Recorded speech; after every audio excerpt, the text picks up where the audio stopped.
We've all watched The Social Dilemma. If you haven't, go out there. It's on Netflix. You can borrow my buddy Darren's Netflix password. I'll give it to anyone out there. It's like responsible gun ownership, right? So where no one's trying to take away your guns, no one's trying to take away your Facebook, but you got to be responsible with it, man. You got to police that and get that shit out of there. You got to get that stuff that doesn't, like my sister Chase, right? She posted a nice heartfelt thing, and then some random commenters like, the spawn of Satan is the cause of all this, and she's like, some QAnon stuff. And then she deleted it, and I was like, Chase, I'm glad you got rid of her, but imagine if you were like for a couple hours let that fester in the comment section. Did. Yeah, but not because for any other reason than Chase probably just didn't check whatever. And it's like all of a sudden it's like, whoa, something's wrong in Denmark over here. You need to take care. And I tell people my Facebook is tightly run. I'm not gonna let two people I know that don't even know each other start going to blows on my Facebook. You're done. You got to go. Bar's closed. You got to bounce that. You wouldn't let other people play with your guns. Responsible ownership. Yeah, it's like social media is a weapon.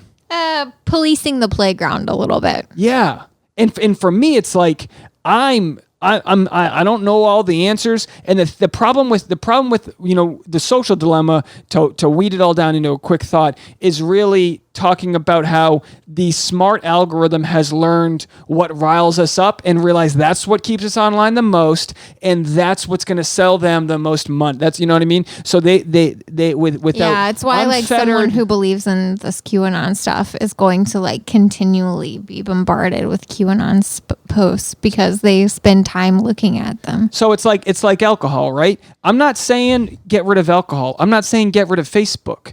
But I have rules. It might be worth a try. It could be, but I've got rules. Follow me on Facebook if you want to see my new short on Hollywood Posers. We have a fan page over there. I don't promote the Facebook enough, but you have to know your own limits. And I understand it's a casino out there. You spend 3 weeks off of the internet, you'll start getting push notifications like, you sure you don't want, it's like whenever I try to, give up sweets for a couple of days, I'll literally get like, oh, there's a new cookie, Insomnia cookies opened up next door. And you're like, well, clear my schedule. You know what's funny? The past few times we've been to the grocery together, we've never been able to buy any store-bought cakes or cookies or breads or anything because I'm gluten-free and can't eat dairy or eggs. And that just doesn't exist in like the store-bought prepackaged sweets. But every time we've walked by one of those like bakery tables, you point out to us the holiday cakes that they have on offering. Even just now, we came from the grocery and you pointed out. I'm an addict, Tasha. I'm addicted to sugar. You know what I mean? Like I understand. I know what it is, and I might not buy it. But imagine if I was getting push notification. Imagine if I was like, bing, and there's just a cookie in my hand. That's nuts. That's nuts. So I can stop myself on occasion, but whenever I'm like if I'm working like on a film set and someone, they come by with hot cookies. They're on hour 7. They got hot cookies, and it's like, well, yeah, it's interesting. I know I feel that way about social media from time to time, and I don't consider myself necessarily very addicted to that stuff, but I find it entertaining more than anything. And that's what you're talking about when you say casino, that like all of these apps are gamified, right? There's a reason that like we get that like Pavlovian response when we hear a ding or see a push notification pop up on our phones. And it's doing that to get you back because it knows you've been gone and it knows you want to come back. Right. But it's interesting because for me, I can almost like it happens pretty frequently where I can like feel myself starting to be like, you know what? If I don't turn this off soon, I'm going to be in a bad mood. Isn't it wild? And like you can feel it. But it's like getting electrocuted. You sometimes need somebody with a broomstick to punch you. Yeah. And most of the time I just turn it off. I start feeling that way and I find something else to do, right? I just shut it off, put it down, go do something else. Wouldn't it be easier if it was a separate device? Every once in a while, I don't, because it is addicting. Yeah. It is addicting. I turn my Wi-Fi off when I'm writing. If I'm doing non-internet things, Wi-Fi's off just because I know I'm going to go into that tab and then I really can focus in on what I want to do. I come from this like it's almost like knowing like an alcoholic says, I am an alcoholic. You might have had 20 years sober, you're still an alcoholic. I'm always going to want sugar. I might be able to like clear myself of that like 72-hour window where you're really craving it. Like I've been really good with not going you might crazy. remove the chemical addiction, but you won't remove the addictive like personality and mindset. You said it yourself. I'm walking by these pumpkin that we've cake literally rolls. never bought, I'm that I looking at can't 'em. eat, that I'm never going to let you bring I'm looking in our at him house. like a guy in a whorehouse who hasn't nutted in a month. Ew. I'm going, oh, pumpkin. You just got us demonetized. Pumpkin sheet cake. Ooh, I'm ready to get boner for that sheet cake. Tasha, you're going to work for 3 hours? I'll be at home eating this sheet cake. I'll put on, and I'll even know like if I'm gonna like if I have like a pizza or something, I'll put on the type of TV show I know I'll be okay falling asleep to. I'm like, ooh, let's watch Naked and Afraid. I can eat this food till I hit a crash. I mean, that's a problem. That's my addiction. And I don't know. They say that maybe it's a past potato famine thing. I don't know. I don't know if it's a potato famine thing. Somebody. That sounds like, sounds I won't say stupid. it sounds like an excuse, but it kind of sounds like an excuse. It might be You've based seen in my science. addiction. It You might be saw based me in whistling science. at a pumpkin pie today. You know what I mean? You've seen it. So like, it's not that way with alcohol. I drink several drinks a week. If it's there, I can go a month without drinking. Not a big deal. So anyway, that's my thing. But I look at that so I can empathize with other people's addictions, and they might go, your sugars, there's nothing compared to my pill addiction. And it's like, yeah, sure. Look, I'm not gonna have a pissing contest over whose addiction's worse. The problem with my addiction is that it's everywhere I turn. I mean, we're on the beach yesterday. I don't even know if you saw this. Nice senoritas walked by selling, mango, and selling different types of fruit. There was a churro lady walked by yesterday. I checked her out. This 4'9", 200-pound churro lady. I checked her out like she was just like Pam Anderson running by on her prime. I go, ooh, churros. Did you see the churro lady? No, I had You were no laying idea. down and I didn't say anything, but I was like ready to whip it. If I had money in my hand, I would have churros. You know what I mean? Like I bought churros in the subway station. I bought churros at the Mexican border while we were sitting in traffic. Well, that's the perfect place to buy Those them. are the best churros. I could wax poetic about those churros all day long. But so the point is that I've been, I do take preventative measures to fight my sugar addiction.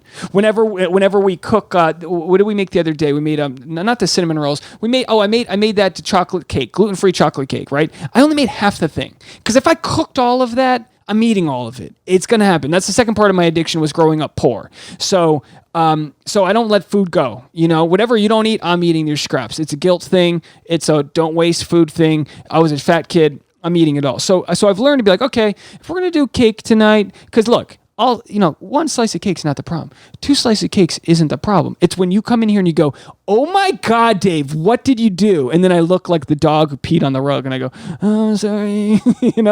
That's an issue. So I know with social media, I'm not going to fight with a stranger. That's my no alcohol. That's my, it's just not going to happen. That's where you draw a line in the sand. I'm not fighting with a stranger. I've done it. I know how it ends. If I don't know you, I'm not fighting with you. That's 50%. That literally will take 50% of the country's hate right there. I'm not kidding. That's it. Now I've got other rules after experiencing an unfortunate conversations with my parents the other day. While I visited, I love them so much, and loved hanging with them. But the second politics came up, it was a conversation I wasn't gonna win with somebody that close to me. It just wasn't going to happen. It would require way more than a weekend at home. And I need to learn that they're not changing anybody's opinions, that they're not, writing legislative, whatever. They've got zero swing. They're barely on social media.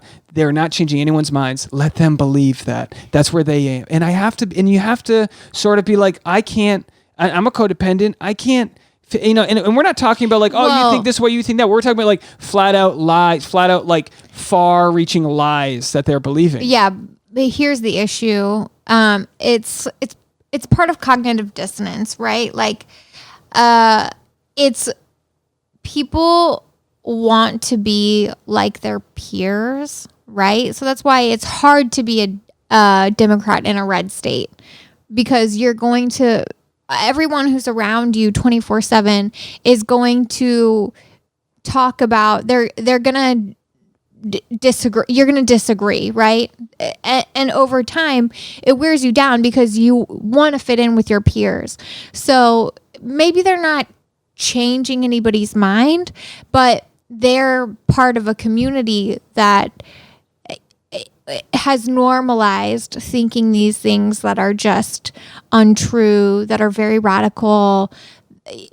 You know, I think it is harmful. To feel those thoughts.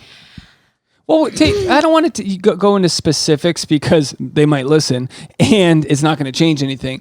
But I think on a local level, there's no harm being done with actual, like, they're doing things that are good for their community. They're being very charitable and they're involved with local politics. I think they're just cheering for some wrong, bigger ideas that they've got really no, the point of what I'm saying with it all. I just want to backtrack for a second. Go for it. Because you said when you were talking about politics coming up when we were visiting your family, and you said this wasn't something that you wanted to get involved in because you knew you weren't going to win. Now, I think it's important that we reframe our goals in having these sorts of discussions. It's not about winning. It's not even necessarily about changing people's minds. I think it's just about presenting a dissenting opinion, right? Because it's our responsibility as family, as loved ones, as friends, to be a part of their community with another idea, right? So that they're not in an echo chamber where everyone thinks the same. You know, they live in a part of the country where everyone thinks the same. And it's our responsibility to gently, not in a forceful way, not in a changing minds way, not in a winning way, to say, you know what, I disagree and this is why. Right? Because they're not hearing the flip side of the coin. They're not hearing these other opinions because they're not being exposed to them in their circle of like-minded people. Yeah. But also, people will go into the dark. This is why I'm against deplatforming of any kind. Really, is because people will just find a new room to go into. Like we heard, someone went in to talk to somebody else in private about something. Because they understand that they're going to get ridiculed if they do that on Facebook. Now, there's plenty of good ideas that get ridiculed on Facebook too. Like there's plenty of misguided shaming. But the problem is that we've chosen sides, like one side versus the other, and there's probably like 9 different sides that you could be on. There's plenty of people like my mom who was a fan of Tulsi Gabbard, but then became a fan of Trump because she wanted a certain thing that wasn't going to happen in a main sort of like old school club. So my point being this, I took all the smarts that I have. I tried to communicate with some family, and it didn't go well. Listen, you say it didn't go well, but I do believe there's value in planting seeds, right? It was really bad. You weren't. You saw some of it was like not good. I don't think any seeds were planted. I think the earth was scorched in that market. And maybe it's just the time. And I don't know. I just think the more and more I don't want to get into specifics, but you said somebody talking about something else in a back room. Well, if that person was informed enough to know that what person A was saying was total nonsense, then they might be able to, in a gentle way, because they are part of the family, say, that's absurd. Yeah. And, that makes a lot less sense than this thing, which is, probably the truth. Yeah. So there's wanting to find the light, and then there's also avoiding the darkness. And I think the way to avoid the darkness is to don't argue with people you don't know. That sounds simple. You would never do it in person. If I was getting coffee with you and I was talking and some guy comes up and he goes, "Oh, that's bullshit," because I'd go, "Dude, you got to go. I don't care if I'm wrong right now. I'm not trying to be fact checked at a Starbucks." Yeah, but let's reiterate that I don't think anybody should argue with anybody. It's not getting us anywhere. It's been proven time and time again that arguing is not getting us anywhere. But having conversations, not online, in person. Sure. A normal conversation. People have normal conversations.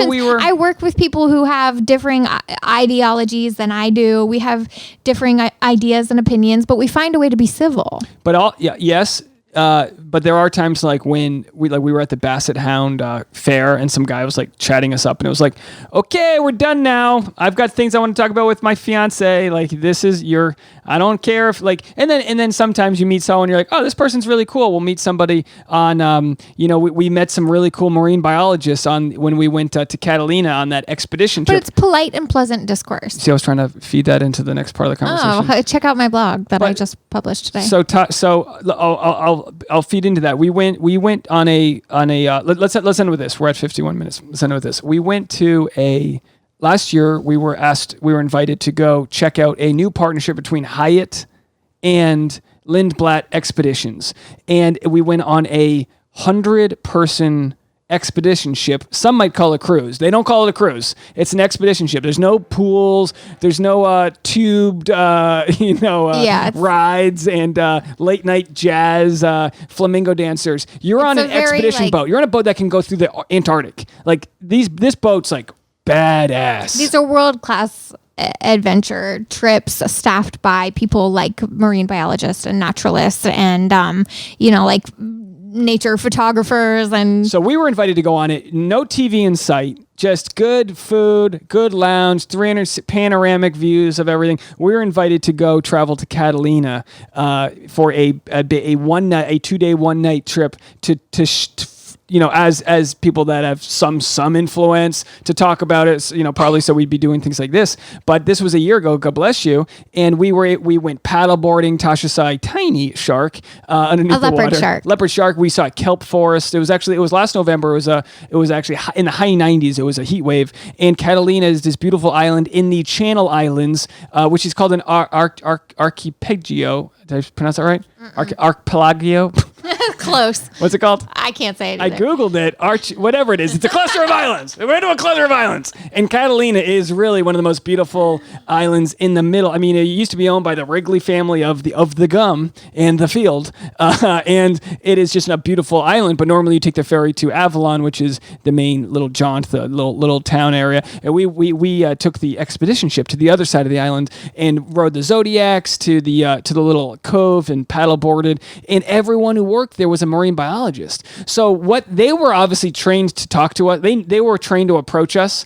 They were obviously meant to be like conversationalists. So like when we sit down to dinner, Joe from Maine shows up, and then of course, just to paint the picture for people, I'm talking about like the Catalina, the Channel Island fox. I was talking about like this specific fox that's only on this one island and how it almost went extinct and this and that, and I'm talking about it, and then the nice marine biologist like listens to me, lets me talk, and then he comes in and like politely gives the facts. You know what I mean? Like it was a real good example. Now he's on the clock. If we were at a pub, he might have been like, "Hey, listen, asshole, that ain't how it goes." But he's on the clock, and then he doesn't want a bad Yelp review. And they were very kind. But there was this real meeting people at a level of kindness, meeting people at a level of respect that happened by us dressing nice, being on an expedition boat together. I imagine you want to take on this 100-person boat, you want to take 50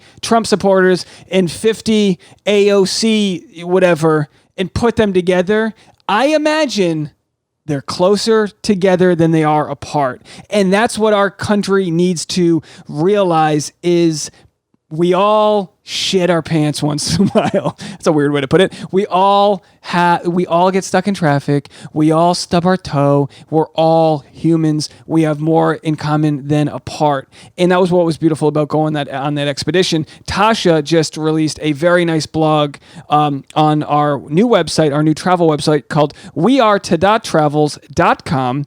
It's going to be up as soon as people hear this podcast, and you can see some of the high-res images that we took on the expedition boat and some of the other images that we took while we were paddleboarding and experiencing all that was to offer on this expedition ship. So I think you did a very good job. I just read it. It's a very nice blog, and I would encourage anyone who supports us to go support Tasha, support the blog, leave her a nice comment. Yeah, please. I would really appreciate it. I did like a bit of a soft launch of the blog, I had a few close friends read it and give me a little feedback. And I didn't really plan to like hard launch it, but I accidentally alerted everyone who follows my Facebook page that I updated the page's website the other day. So a lot of people did tune in to see the blog after I officially updated the website on Facebook.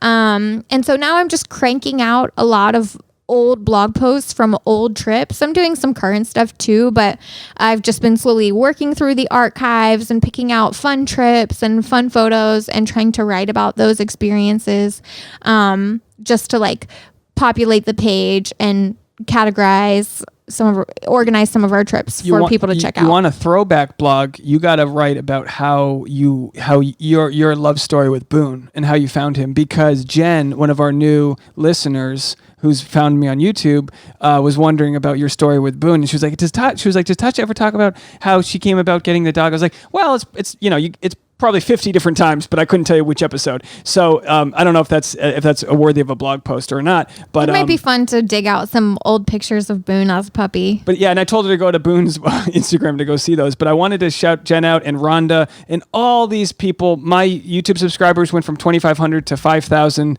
this last couple weeks, and all of our longtime followers that saw the growth there reached out to me and gave me a big shout out, because they know it's important that we're growing the brand and able to make a couple bucks off of it and all that. So part of We Are To Travels is just a new creative medium to express ourselves. And I think for Tasha, I mean, this year you've really bet on yourself. You upgraded your laptop. You got all this design, knowledge you're learning, and all these. I mean, there's no excuse to not create. Everyone has a cell phone and can create, but like, you've really invested in taking it to the next level. And that's the one thing when we look back at 2020, I think as a family, we're going to see is that we put our money where our mouth is. We continue to create when everything in the world told us to just quit it for the year.